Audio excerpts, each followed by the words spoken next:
respond to our requirements under the Global Warming Solutions Act, and in particular, Section 3D, which requires MassDEP to adopt certain regulations that result in greenhouse gas reductions from sectors, and you'll hear about the more specific aspects of that in a minute or two. I want to start with a few logistics. First of all, how many people are new?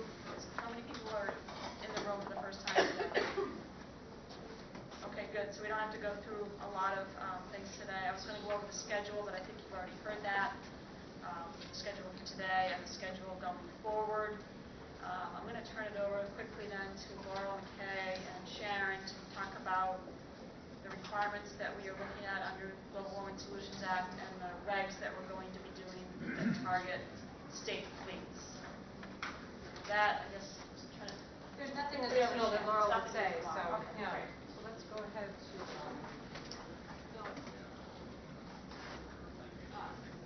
I suppose we can show this one. This is the usual executive order slide we'll be showing, and in this case, we're here to talk about the Commonwealth's vehicle. All right, we already talked about that one before. All right.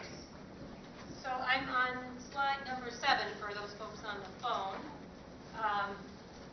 And are they working? Not yet. Okay. So we're here to talk about the state fleet. The strategy that we're looking at here, I think I mentioned earlier today that state fleet number of vehicles is something on the order of maybe 15,000 vehicles. And we're working on getting a good inventory together on that question. And that's out of a total of 4.8, 4.9 million vehicles in the Commonwealth. So we're not talking about it being a large portion of the vehicles in the Commonwealth, nor are we talking about potential reductions being high. But it's always important for government to lead by example. And so it's a good idea, a good thing for us. And sometimes we can be the laboratory of democracy kind of idea. We can test something out and see if it works before trying to roll it out to a larger group of folks. So lots of reasons why it makes sense for the Commonwealth to look to its own operations, even if it isn't a huge source of emission reductions. So I think I indicated this morning that maybe something less than 0.01% of 1990 emissions is what we could look to for reductions from this sector. And the ways that that could happen is that we could buy more fuel-efficient vehicles, that is, more hybrids, more plug-ins, more electric vehicles. And that exercise isn't too hard to envision for the part of the Commonwealth's vehicles that are cars. You can kind of think, okay, we already know that there's a bunch of efficient cars and electric cars out there. But the Commonwealth owns a vast variety of vehicles. We own things that do snow plowing, that are off-road surveillance on beaches for piping plover picking things. Or, what? A lot of piping plover surveillance.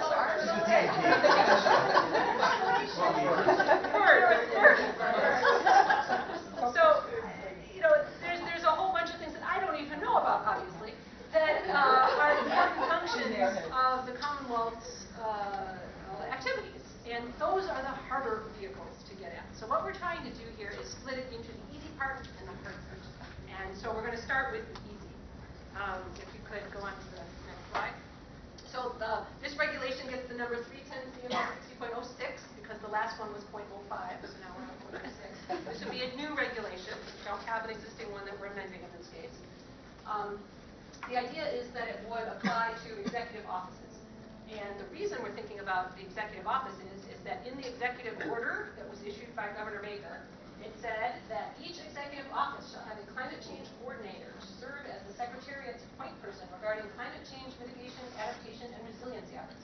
And we thought, aha, mitigation, here's a perfect thing that we could have the Secretariat organize, because as we started to look at the vehicles that the Commonwealth owns, some agencies only own a couple of cars. And trying to coordinate with each individual agency is going to be difficult for DEP, so this gives us less parties to regulate, which is helpful to us. But it also could be the case that a secretary that would be able to kind of balance the needs of the different agencies that are underneath it and think about which are the best vehicles to replace first. So for a couple of reasons, we thought that regulating at the executive office level might be a good idea. So similarly to what you've been hearing from the other sectors, we would have limits on annual, to start with, CO2 emissions from passenger vehicles. I'm going to show you what we think of when we say passenger vehicles. So this is the easy part of the pie to start with. And there would be a reporting requirement so we could get our arms around the non-passenger vehicles, what those are used for. What is it really feasible for us to envision for a long-term replacement of diesel vehicles that the Commonwealth uses, for example? Are there possible replacements for the services that those vehicles provides, or is it going to be a longer time before we have electric snow plowing vehicles? I don't know, but that's a harder question to answer. So that's one that we're trying to prioritize as the second phase. All right, so the entities that I've been learning about, all the different entities in the Commonwealth as we worked on this regulation, there are these executive offices: Administration and Finance, Education, Energy and Environmental Affairs, which is the one that DEP falls into, Health and Human Services, Housing and Economic Development, Labor and Workforce Development, MassDOT, the Department of Transportation, and then Public Safety and Security. So those are our suggested, or at least proposed, initial focus for working with them to replace less efficient vehicles with more efficient vehicles. So I said passenger vehicles were our first focus, and here's a long definition, which I'll walk through some of the thoughts here. So these are any motor vehicles with a gross vehicle weight rating less than 10,000 pounds, designed primarily for transportation of persons, and having a design capacity of 12 people or less. Passenger vehicle does not include transit vehicles or vehicles primarily designed to transport property or with special features enabling off-road operation and use, including but not limited to pickup trucks, cargo vans, emergency vehicles, test vehicles, and non-road vehicles. So this is our first stab at getting the easy part of the puzzle first that we can focus on. And then ultimately the non-passenger vehicles we would get learn more about, and then we would be able to see when the technologies are available to replace the non-passenger vehicles, what kind of schedule we could put the secretariats on to think about replacing the non-passenger vehicles. And transit vehicle here, by that we mean a vehicle that you pay to ride in. That's what we think of as a transit vehicle. Thanks, sure. Similar to what you've been seeing earlier today, we would have a declining number. So for each executive office, we would have a 2018, 19, and 20 limit in whatever units we figure out appropriate, whether that's pounds or tons, I don't know yet. And the number for 2019 would be less than the number for 2018, and then similarly the number for 2020 would be lower. And then there's this aggregate of the sum of the 8 executive offices is what we're going here. And the same question that came up earlier today in the gas-insulated switchgear discussion, it applies here. It's a question about, do we have both a individual executive office time cap and an aggregate cap? And if the executive offices in aggregate meet these limits, then is that sufficient? It might be, I don't know, cheaper for one secretariat to replace some people than another secretariat. And so maybe it makes more sense to say, if they don't individually meet it, that they could have joint compliance and meet it at an aggregate level. So that's a question that we mentioned early this morning for those of you who are here that we're interested in feedback on. And we're interested in it for this sector also. Same question is going to come up in the next session, I can tell you now. So that's try the next one. So to calculate emissions, ultimately, when the executive offices would submit a compliance report to us, they would know how many gallons of gasoline, how many gallons of diesel, or 1,000 cubic feet of natural gas. We don't have very many natural gas fuel vehicles, but it's here. They would multiply the quantity of fuel used by an emission factor, and then would get them their CO2 emissions. So I mentioned thinking about this in 2 pieces. So the first piece would January 1st of 2018, and each year thereafter, each executive office would have to submit a report demonstrating compliance with the passenger vehicle limit. And then, at least preliminarily, what we're thinking is that after we finalize this reg next August, we could require by next November each executive office to provide us information on their non-passenger vehicles. So we could start to look at and have conversations with secretariats and their agencies about what are those non-passenger vehicles used for, and what is a reasonable technology replacement rate that we could think of. And then we have a second reporting year. Since 2017 will be almost over, we thought we had 2 years of data that would help us. So this may be repetitive. It may not be the case that we need both years, but at least to start with, we were thinking the more information we could have, the better decision we could make about how to specify a cap for the non-passenger vehicles. All right. Okay. And this is the usual website, and Nafong, who helped, I think a lot of you sign in, is the contact person on this regulation. And so we would like comments now, but also by November 16th. If you have thoughts and ideas for us on how we can best implement this strategy, this regulation. And I think we do our usual of asking for questions in the room first, and then going to the phone. And I guess we don't have. We don't have microphones. Okay. So then I'll probably repeat it depending, or summarize if there's a question that people on the phone need to hear. So are there folks that have thoughts on this particular strategy that they want to share? Sure. I noticed in the vehicle efficiency improvements, the one thing that I thought was missing was the size of the vehicle, or the weight.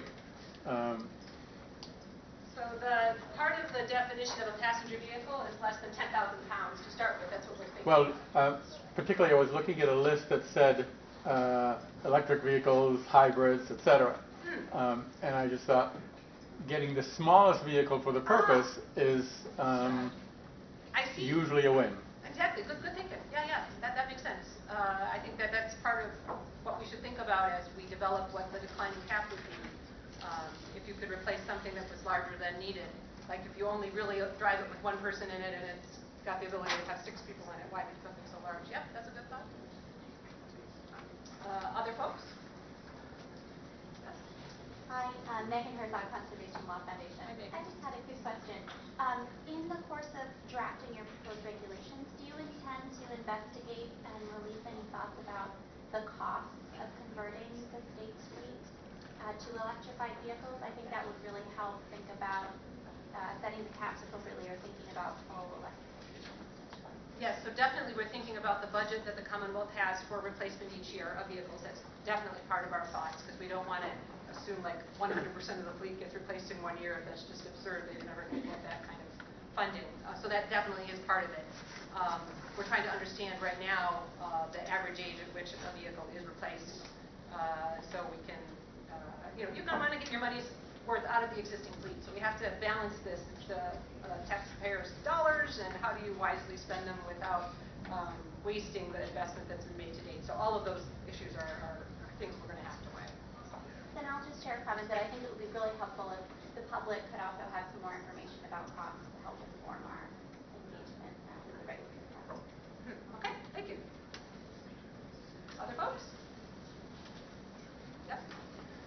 I was just thinking that the newer the vehicle is, the more it can be resold for if replaced by an electric vehicle. That's fascinating. I have no idea if the state ever resells its vehicles. That's a good question. How do we get rid of our current vehicles? Yeah, good thinking. All right, we'll put that on the list. Eugenia? Oh, yeah, just a quick question. So the newer vehicles in this, first of all, did you say there are 50,000 cars in the state? Maybe 15,000. We're still trying to get our arms around how many. And those cars that are newer fall under the CAFE standard? Oh, they all would have, yes. We're not double counting or anything, right? So I don't know if you remember, but in the last session's Jones' presentation, there was a footer at the bottom of one of the slides that said, we're envisioning the combination of Okay. all of the sectors together will be that cap. Okay. So this one, I would say, is important to do, but you're right, we wouldn't want to separately double count this if it's also counting towards our ZEB mandate. And then I would think that in terms of leading by example, this is one area where, depending on cost, it could be a place where you set a very ambitious goal of, say, by 2020, we have 0 emissions coming from our state fleet of passenger vehicles, because we only have 15,000 of them and we need to convert to EVs or something. Okay. Yeah, it's interesting. It's actually 15,000 is the total between the passenger and the non-passenger. So even even better, a smaller it's group. achievable. It could be, but it all depends on the funding that the legislature allots. Leverage that buying power. Okay, The yes. state is going to be buying them. Yeah, yeah. All right, good thinking. Dan? Yeah, hey, Dan Gotti with UCS again. I just thank you for your presentation. First of all, we just released a report literally last week about electrification of transit buses, especially, and I just wanted to share one highlight. I'll send along the whole report, but we found that battery electric buses produce 75% fewer greenhouse gas emissions than natural gas buses or than clean diesel buses. So I wanted to both encourage you to think electrification when you're thinking about this, and discourage you from thinking about diesel or natural gas, especially natural gas, frankly, when you're thinking about this. We also found another number that I just wanted to share, that while they represent less than 5% of the vehicles on the road, transit buses in our cities produce over 40% of our particulate matter and other kinds of local air pollutants, which you'll be able to see. That's using California numbers. I'm sure it's very similar in terms of Well, the co-benefits are what you're bringing up there. It's not just the greenhouse gases, but other substances that vehicles emit. So. Exactly. So I really do want to encourage you to think about the transit buses. I think that's a really important area for us to be exploring as we think about CTs. Thank you. Forget. Oh, yes. Hi, Kevin with ChargePoint. Were public fleets, aside from those under the control of the executive branch agencies, considered like a quasis or other branches of government, or is this just going for the first tier that we can hit? We have been learning lots about what is and isn't a quasi-state agency. For example, Massachusetts Bay Transit Authority is actually a state agency now. So depends how you think about quasi-authority where they're at. But this is definitely the first bunch we're trying to bite off. Is definitely the ones under those executive agencies. Now, whether other entities would want to join in, separately from the governor is the Attorney General's office, the other constitutional officers that are elected in the Commonwealth. So the governor doesn't have direct legal control over those other entities, but he's got legal control over this. So we're certainly starting here, but I'm game if other secretariats, not secretariat is the wrong word, but other groups that are not directly under the governor's control wanted to participate. That would be great. Other folks?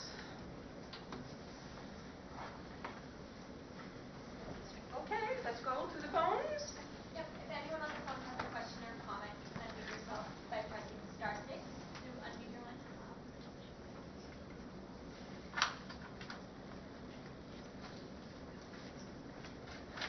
No one on the phone, sounds like? Has a question? No comment? Okay. Well, so I think that'll conclude this session. We'll be back here at, let me get this right, 3 o'clock to talk about gas leaks from the natural gas system for methane leaks. And again, comments are due by November 16th. The web portal is open too for comments. And thank you everyone for coming. Again, we'll be having another session tomorrow, an evening session, and then a meeting on Monday, all day meeting on Monday for the others. So thanks for coming. We'll be back here at 3.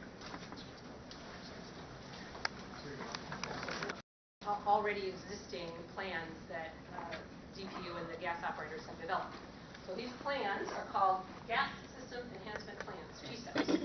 And the DPU approved a particular declining, or I should say increasing over time from their perspective, replacement of leak-prone pipe and of service lines. So in the street we have distribution mains, and then from those distribution mains, smaller service lines come to homes and buildings. So both service lines and distribution lines are covered in the GSEP plans.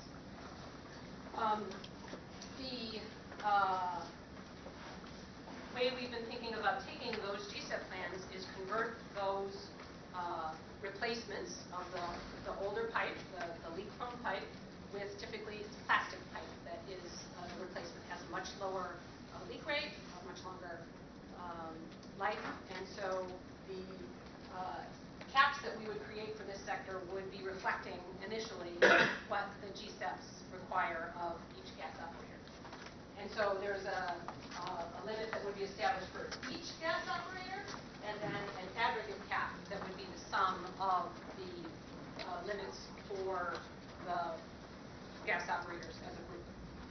And the question about how far out in time to go, the GSEPs go out to 2034 for most of the operators. The legislature had required a 20-year time frame unless DPU and a gas operator determined that for cost reasons they needed to go farther. So Eversource's GSEP goes out to 2038. So the question is to what extent we can use the data in the out years where things just get more uncertain the farther out in the future we go.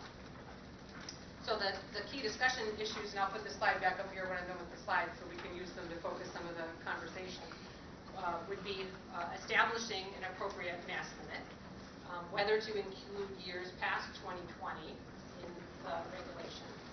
And then I mentioned that I was going to talk a little bit more about this Section 13 provision from this summer's energy bill. So what Section 13 required was that DPU, in consultation with DEP, would open an investigation to establish specific criteria to identify the environmental impact of gas leaks.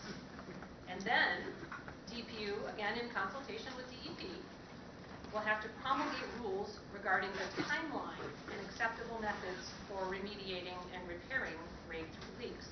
So there's a lot of stuff in there. Grade 3 leaks, gas leaks are graded by grade 1, grade 2, and grade 3. Grade 1 are the most concerning, the most dangerous. They must be fixed immediately. The grade 2 leaks are what was the subject of a law that was passed 3 or 4 years back now, and grade 2 leaks now must be repaired within 12 months of them being discovered. So now this summer's energy bill was dealing with the grade 3 leaks.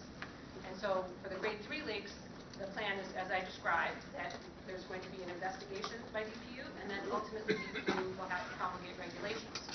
So DEP anticipates that once DPU has promulgated the regulations, we will be able to know what kind of timeline that we can put the gas separators on with the grade 3 leaks.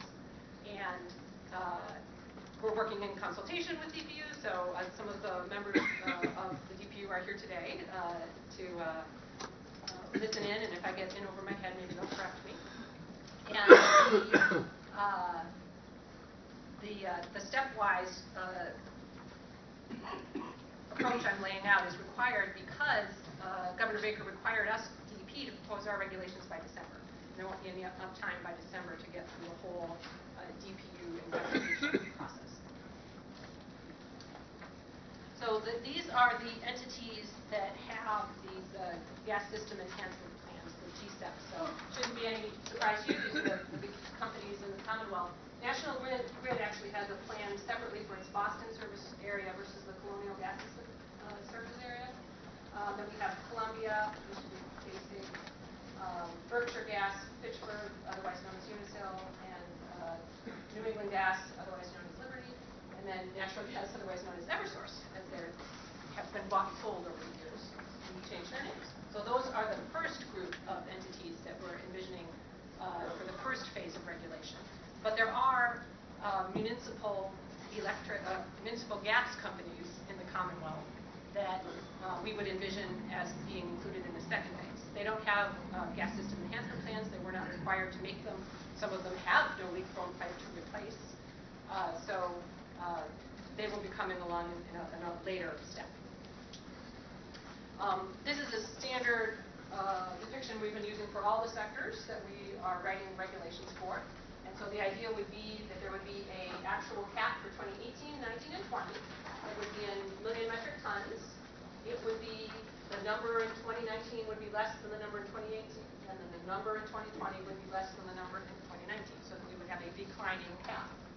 And then we would have in the regulation a provision for the aggregate of all of the operators together, which is the sum of the individual operators' tables and caps. And the question we've been posing in previous sessions, and I'll pose it again here, is whether having the aggregate cap could help us in certain ways. What we're wondering about is joint compliance. Sometimes it's cheaper to have one entity make the reduction faster than another entity because they're already doing work in that area. It could be any number of reasons. So is there a reason to think about allowing joint compliance as long as the aggregate of all of the individual gas operators' declining caps are met, that would be sufficient? So we'd like to hear from folks about how we should approach that question. And we have a typical slide we've been showing. That's information posted. These slides are posted at that link. I'm the contact person on this, and we're looking for comments by November 16th. We also have a web portal, as Christine mentioned, and you can submit general comments there. But if you could submit comments to the climate.strategies mailbox, that would help us. That's where we're collecting comments right now. So I'm going to go back to the key discussion issues. And what we've been doing for each of the sections is asking first for clarifying questions, then asking for general questions or comments, and then we've been going to the phone because we have some people that have been calling in. So that's the plan here too. And I'll start with clarifying questions if anybody has such. And can I interject one thing? Just because you don't have a microphone, if you could just do your best to speak up so the folks on the phone can hear. And I should paraphrase also your comments so that the folks up here on the phone can hear. I'll try to remember to do that. Mark? So I've got a numeric question. If I read the update to the plan correctly, it's showing a savings of 1.7 million tons a year from this policy. Is that by 2020 from 1990? Yes. right? Okay. Oh, by 2020 from 1990. All right, I guess that answers my question. Okay. Because you're showing, what confused me was that you're showing current emissions as only being about 0.3 million tons. That's about right, yes. So then I guess the follow-up then would be, do you know, or does anybody understand why have emissions fallen so dramatically in recent years? Sure, there's two reasons. There's a graph that Mark is mentioning that's in the Clean Energy and Climate Plan, and Mark was asking why the graph is showing that emissions from the natural gas distribution network have dropped. And so the two main reasons are that the way we figure out emissions for this sector is we know the number of miles of pipe, and then we multiply an emission factor by the number of miles. So we say the emission factor is just 2, let's say 2 grams per mile. I'm just making that up, that's not a real number. And we have 10 miles, so 2 times 10, we get 20 grams for that section of pipe. And the emission factors that were published in the early 1990s were relatively high. They were reflecting the actual sampled in the ground pipes at the time and reflected the higher emissions.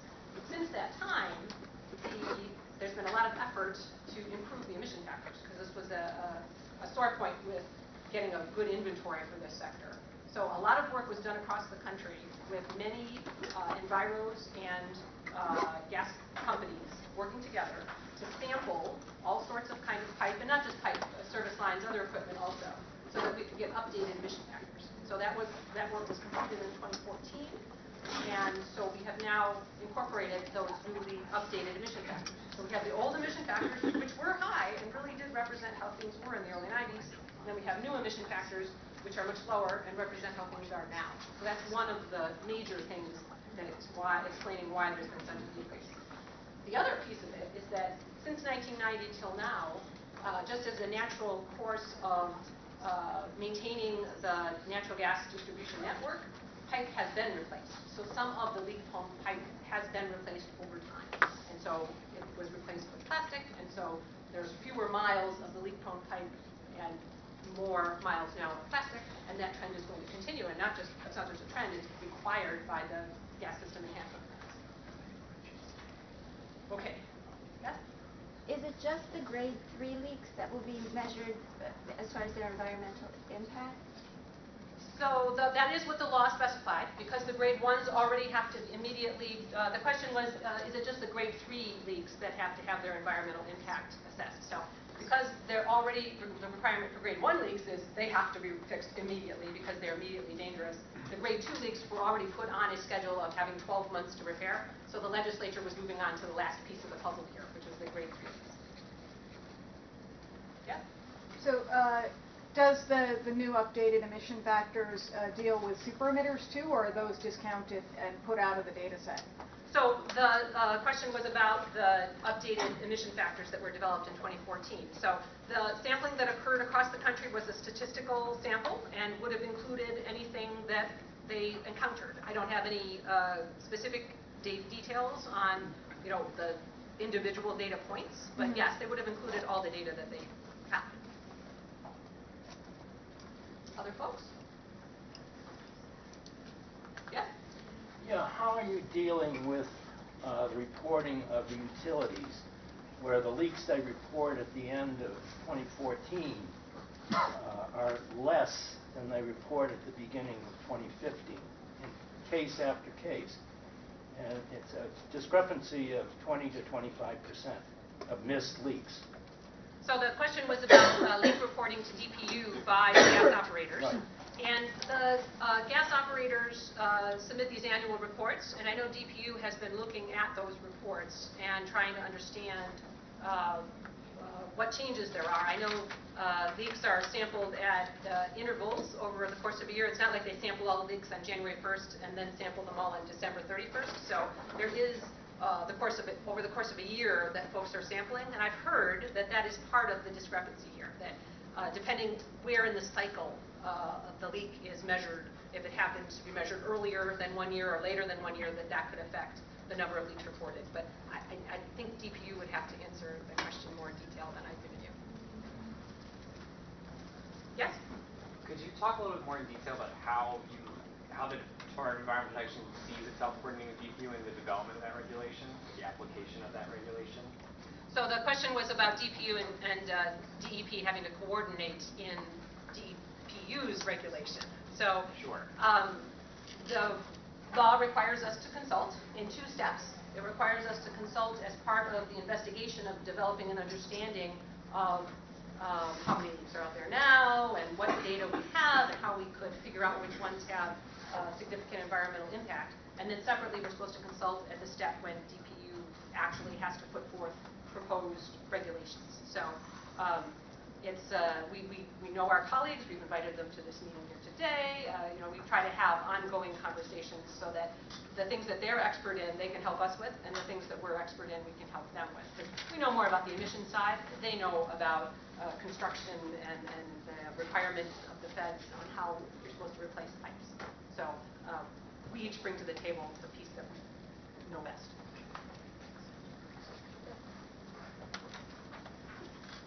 Other questions? Yeah? Are the 2014 updated emissions factors published? Yes. So they're publicly available? Yes, so the question was about the 2014 updated emission factors. So DEP published a greenhouse gas emissions inventory, as we do every year.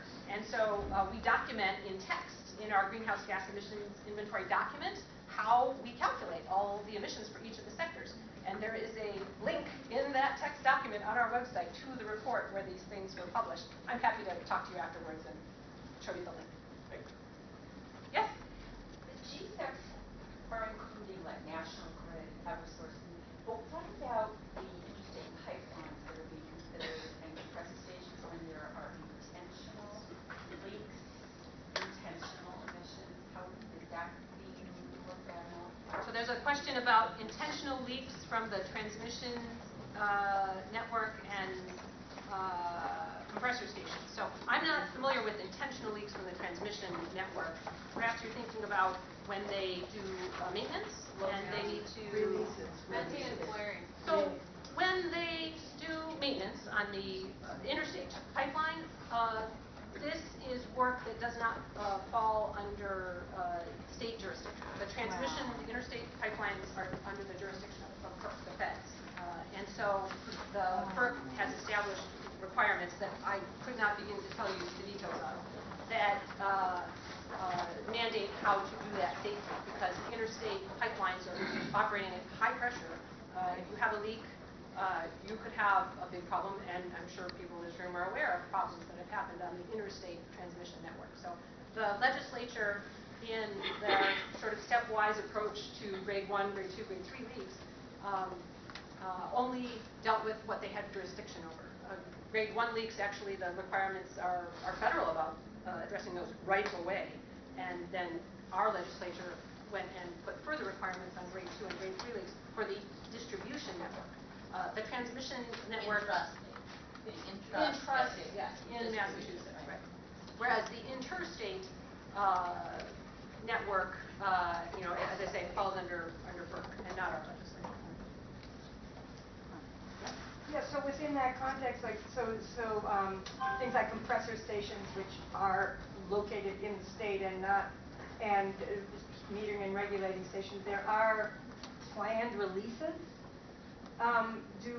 Do you have any? Does the DEP, the state DEP, have a way to mitigate those?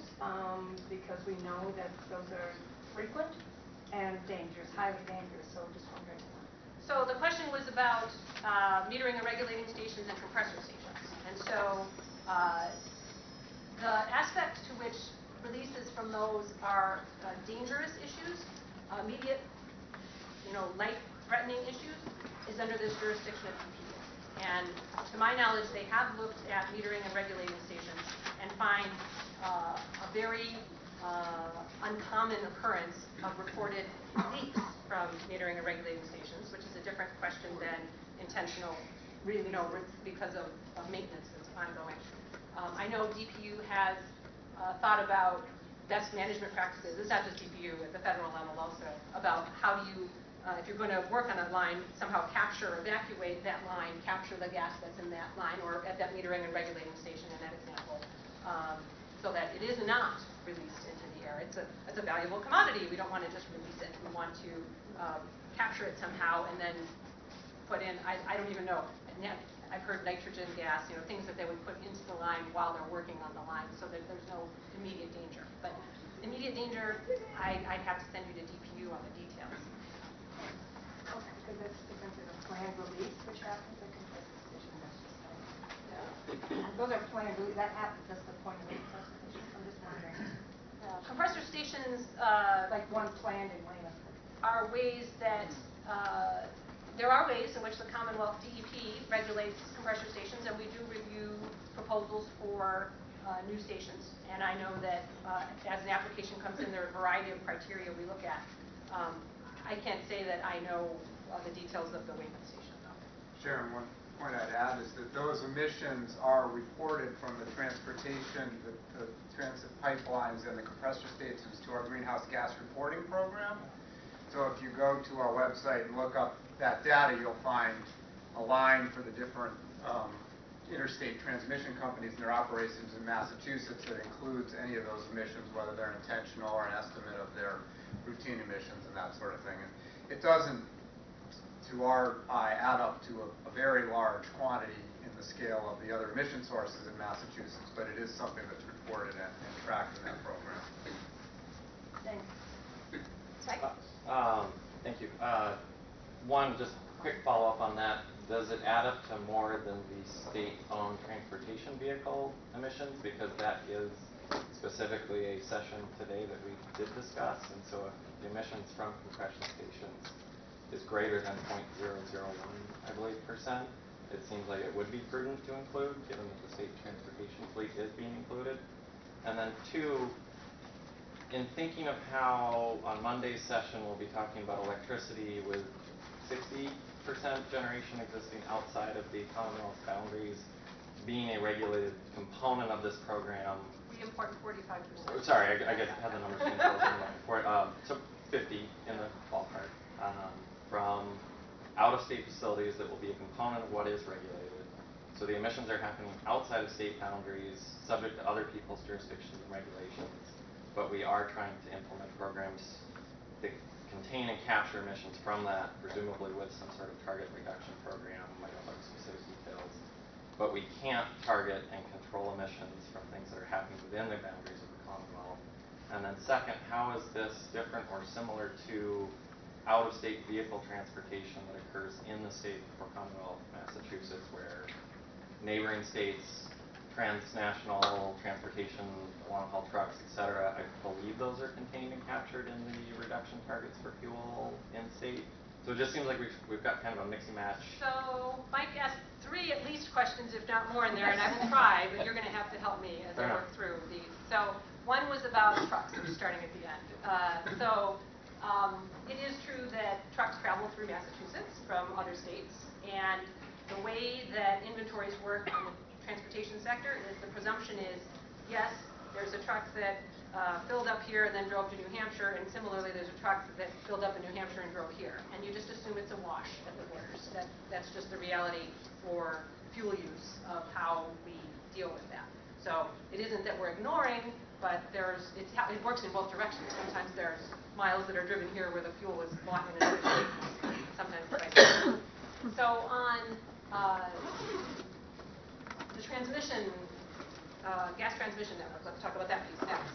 So the gas transmission network companies are required to report to the feds how many leaks they have. And we have looked at those, and it is very rare for them to report a leak. So it's not that we're ignoring the transmission line leaks in this exercise, it's just that there aren't many. And the reason there aren't many is that they are so dangerous. You know, that's highly regulated. Probably going to be more highly regulated in the coming years because of the experience in the past. So I wouldn't say we're ignoring them, it's just that there aren't that many. Give me the next one. Out-of-state electricity generation.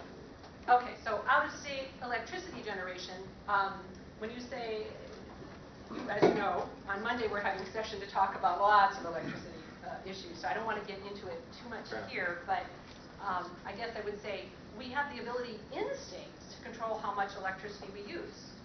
We do more energy efficiency programs, for example, so we can control how much we import from out of state by controlling in-state. So that's a link I wanted to draw for you. I don't know, I'm sure I missed some more. I'll let other people ask. Yeah. Okay.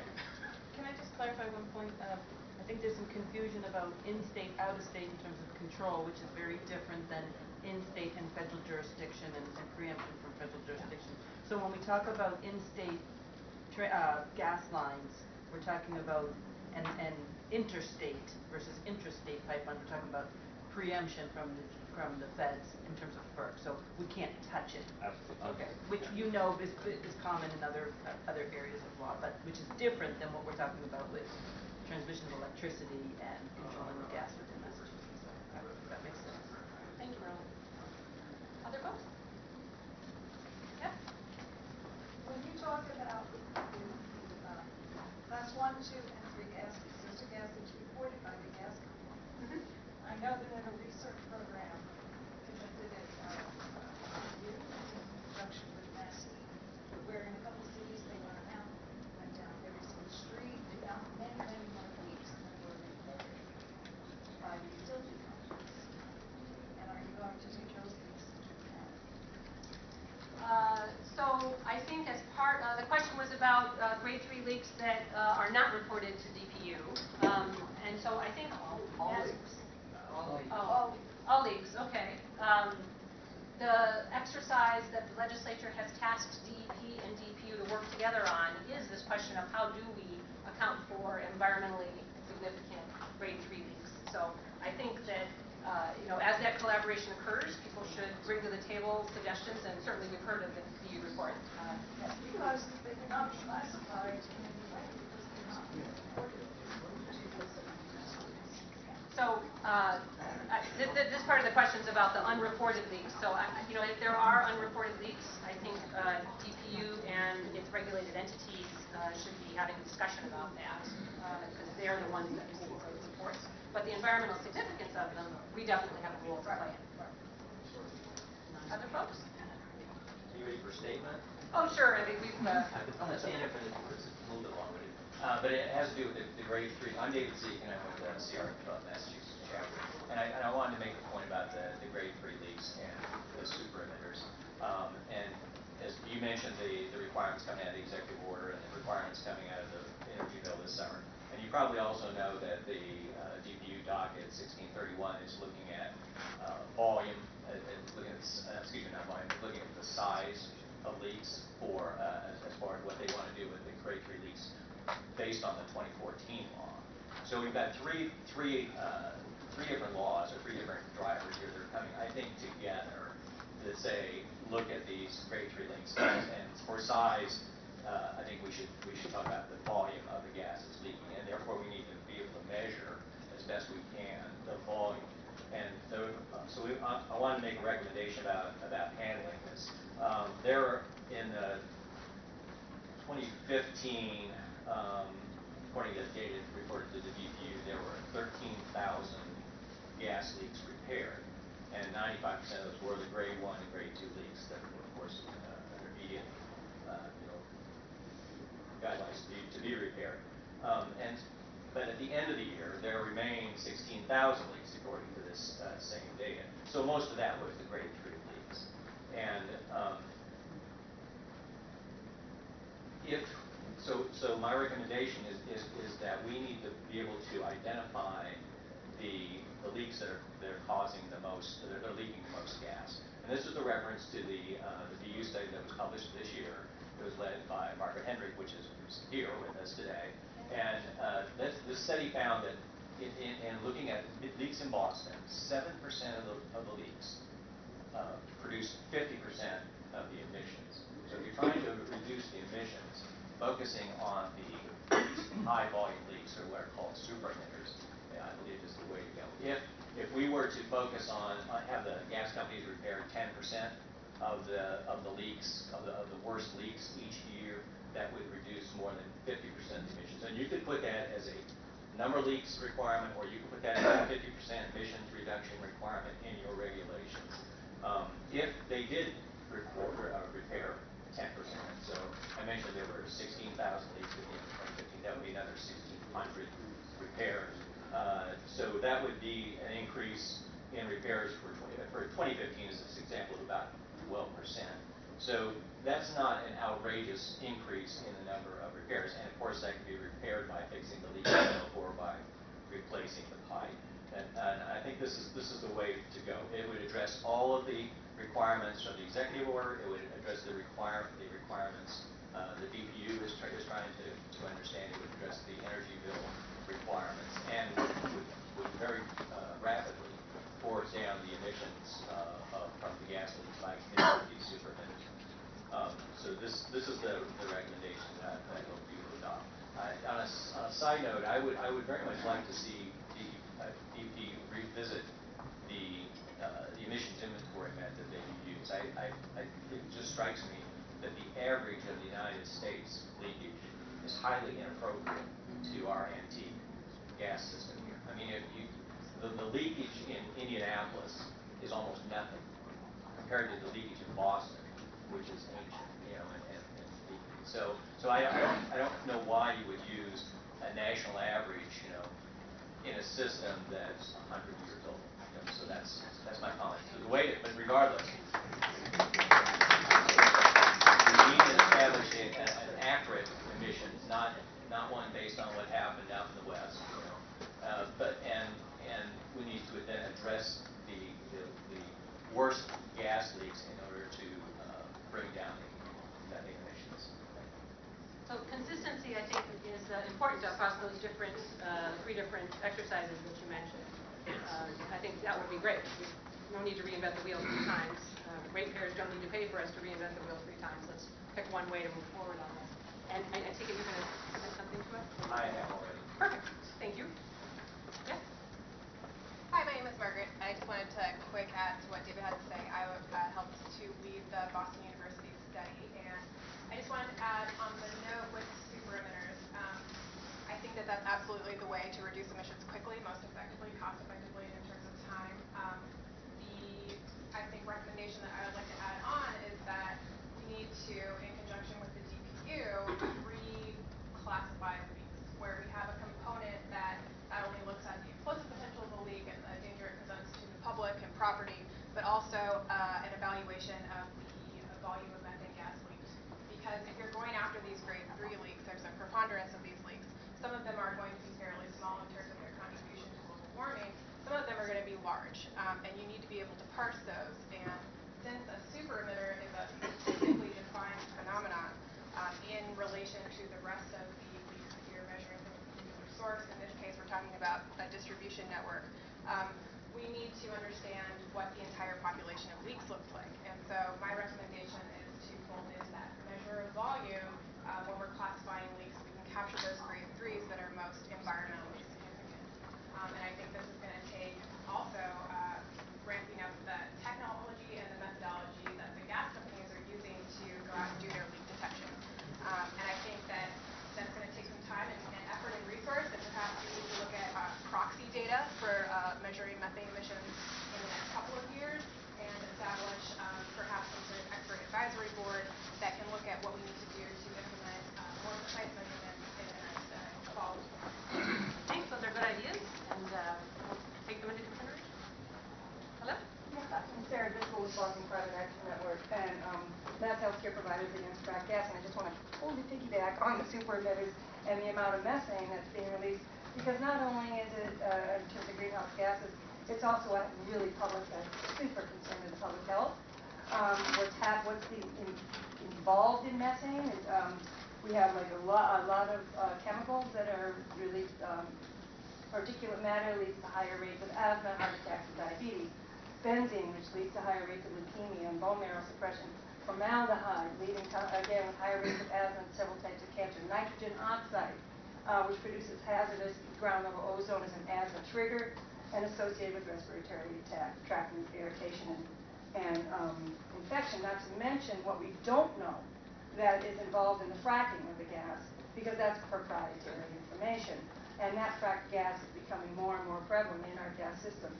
So what those chemicals are, how they are going to arrive in our ovens and our stoves, and how the leakage there, and what we're going to find in terms of chemicals engaged there, we still don't know, and we're really looking for that information.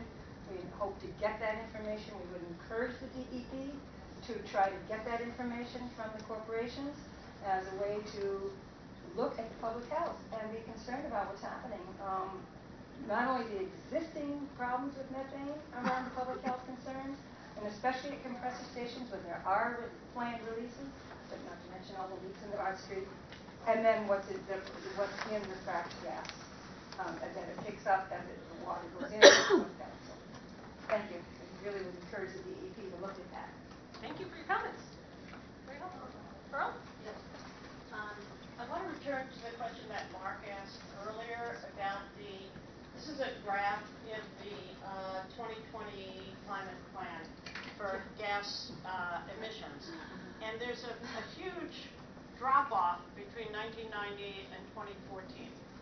And then it kind of is, you're projecting out to 2038, then it gradually declines after that. So I just want to make sure I understood. Is this an actual reduction, or is it based on a different way of calculating what the emission factor is? They're actual reductions. The real information we have from the early 90s, from sampling across statistical samples of pipes, is that the emission factors were higher back then, and now they're lower. The gas companies are paying a lot more attention to the issue of leaked gas and using improved materials over time. So it is a real thing. They really were higher then. They really are lower now.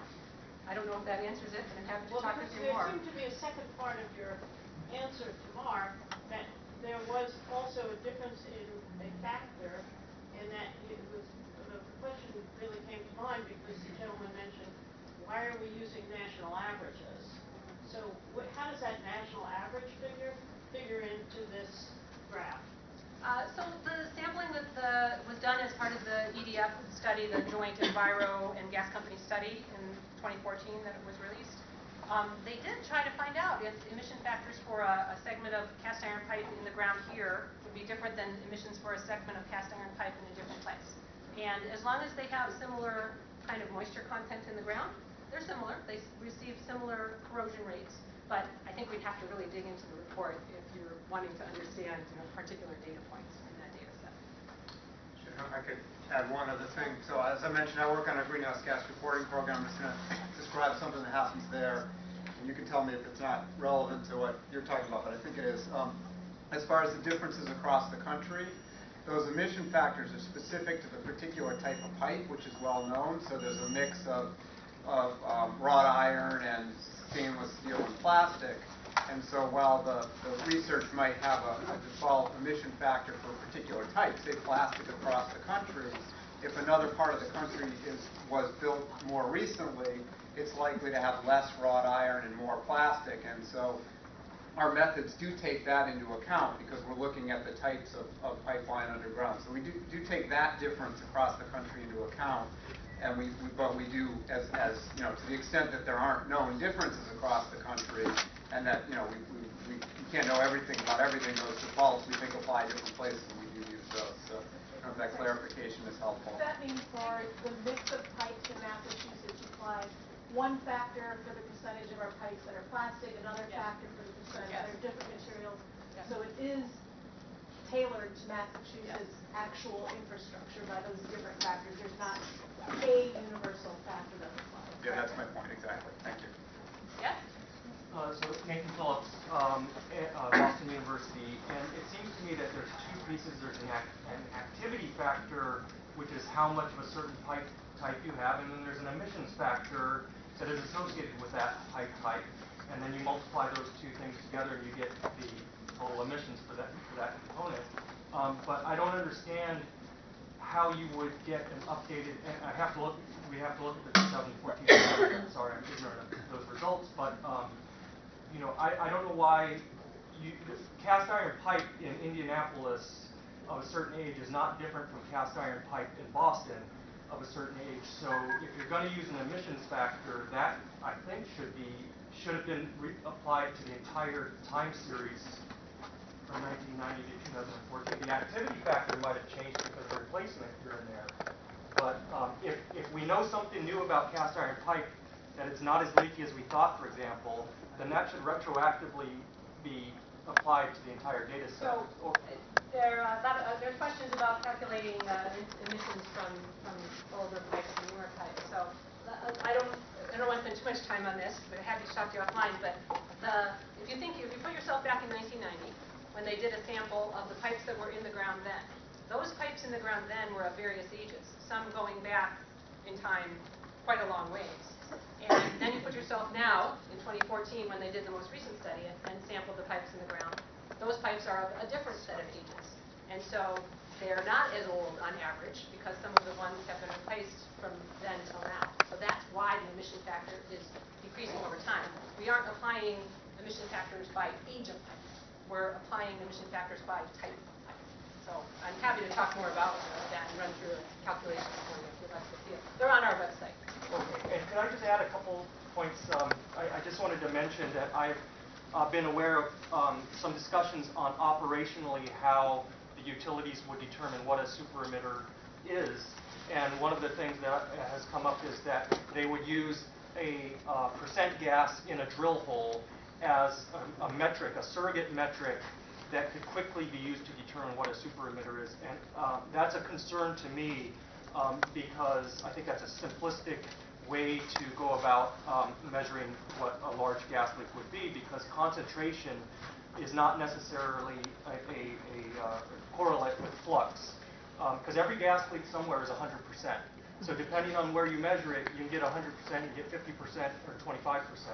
A catch basin that has 1% gas in it could be leaking hundreds to thousands of times more than a drill hole at 50% gas.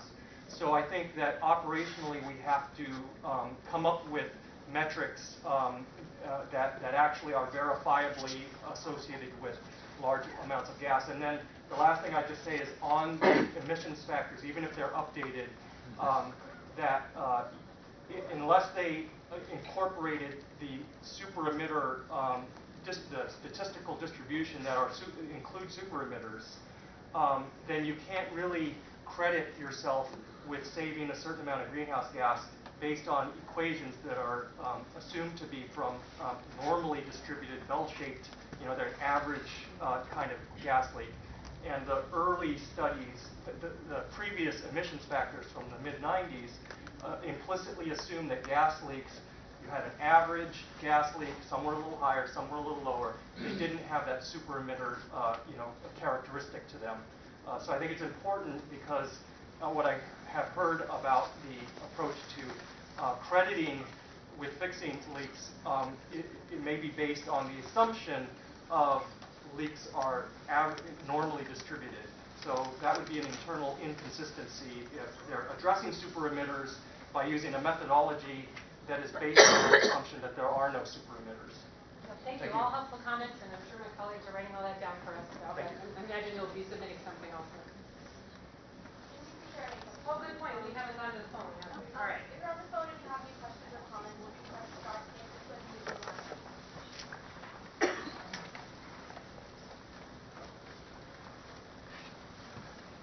No, doesn't sound like it. Okay. Are there other folks in the room? Yes. Because I don't like looking at a post.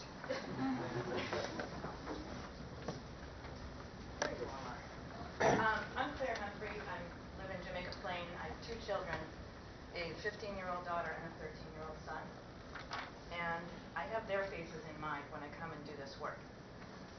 I'm here representing Mothers Out Front. Mothers Out Front is a group of mothers and grandmothers who are working together to build political will to address climate change, okay, which is threatening all of our children. Mothers Out Front works with a lot of allies, a number of whom you've heard from here today. Could everybody who's here from Mothers Out Front please stand up? We all have faces in mind, just like all of you, that bring us here. When my daughter was really little, I used to help brush her hair, get her dressed, things like that. But when she got a little older, she started taking over these things for herself. And after about a month, when she'd been brushing her hair herself, she came to me and asked me to braid her hair. And I'm like, sure, honey, turn around. And it turned out after a month of doing it herself that she'd been brushing over the surface, okay? And so she had this enormous hairball tangle that was on the back of her neck because she'd been brushing over the surface while a problem was building up underneath. And that's basically what we're doing with gas leaks, which are literally under the surface of our streets. We have to stop brushing over the surface while ignoring the problem that's building underneath. Gas leaks are not in the greenhouse, the state greenhouse gas inventory. They're not well tracked by the utilities. But we have to deal with what's actually there, not what's on the surface. In my daughter's case, that involved several hours, about a cup of olive oil, and a crochet hook. And in future, independent monitoring from me and better education and training for her. But to fix gas leaks, we need definitions and plans from DEP that are effective, that are accurate, and that reflect what's actually there. Beyond what might be in the inventory or the utilities data, but what's actually there, so that we can meet our targets and actually bring emissions down. That is your mission. My children, your children, all of our children are going to live with the actual consequences of what you do now. I'm here, I'm actually missing the second to last game in a, undefeated season for one of my children to be here. And I called in 2 carpool favors to get here. Okay, those are cherished and they are tracked very accurately. Okay? And I think this is probably true for a number of people who are here today. But we are trusting you with our children. And that's what brings all these mothers here. And there are a lot of other mothers who are watching what you do. Thank you.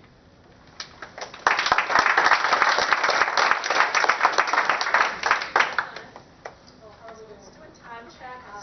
We have a broad session from 4 to 5. So let's take a few more questions or comments on this, and then we'll take a 5-minute break and come back. That's okay. Yeah. I guess I'm just curious how you put like a annual limit on something that seems hard to and kind of controversial to account for. So, to meet like the 3-year requirements. yeah, so we know how many miles of pipeline of different materials are in the ground for each of the companies, and we have emission factors, so we can multiply one by the other. We know predictions of how many new customers they're going to have, so we can use those things together to come to a cap for each of the companies. Happy to run through it afterwards if you'd like to. I can run you out of it. Who hasn't had a chance yet? You haven't, have you? No? Me? Fellow in the blue shirt, have you? No? I meant for her to Yeah, get the Medicare.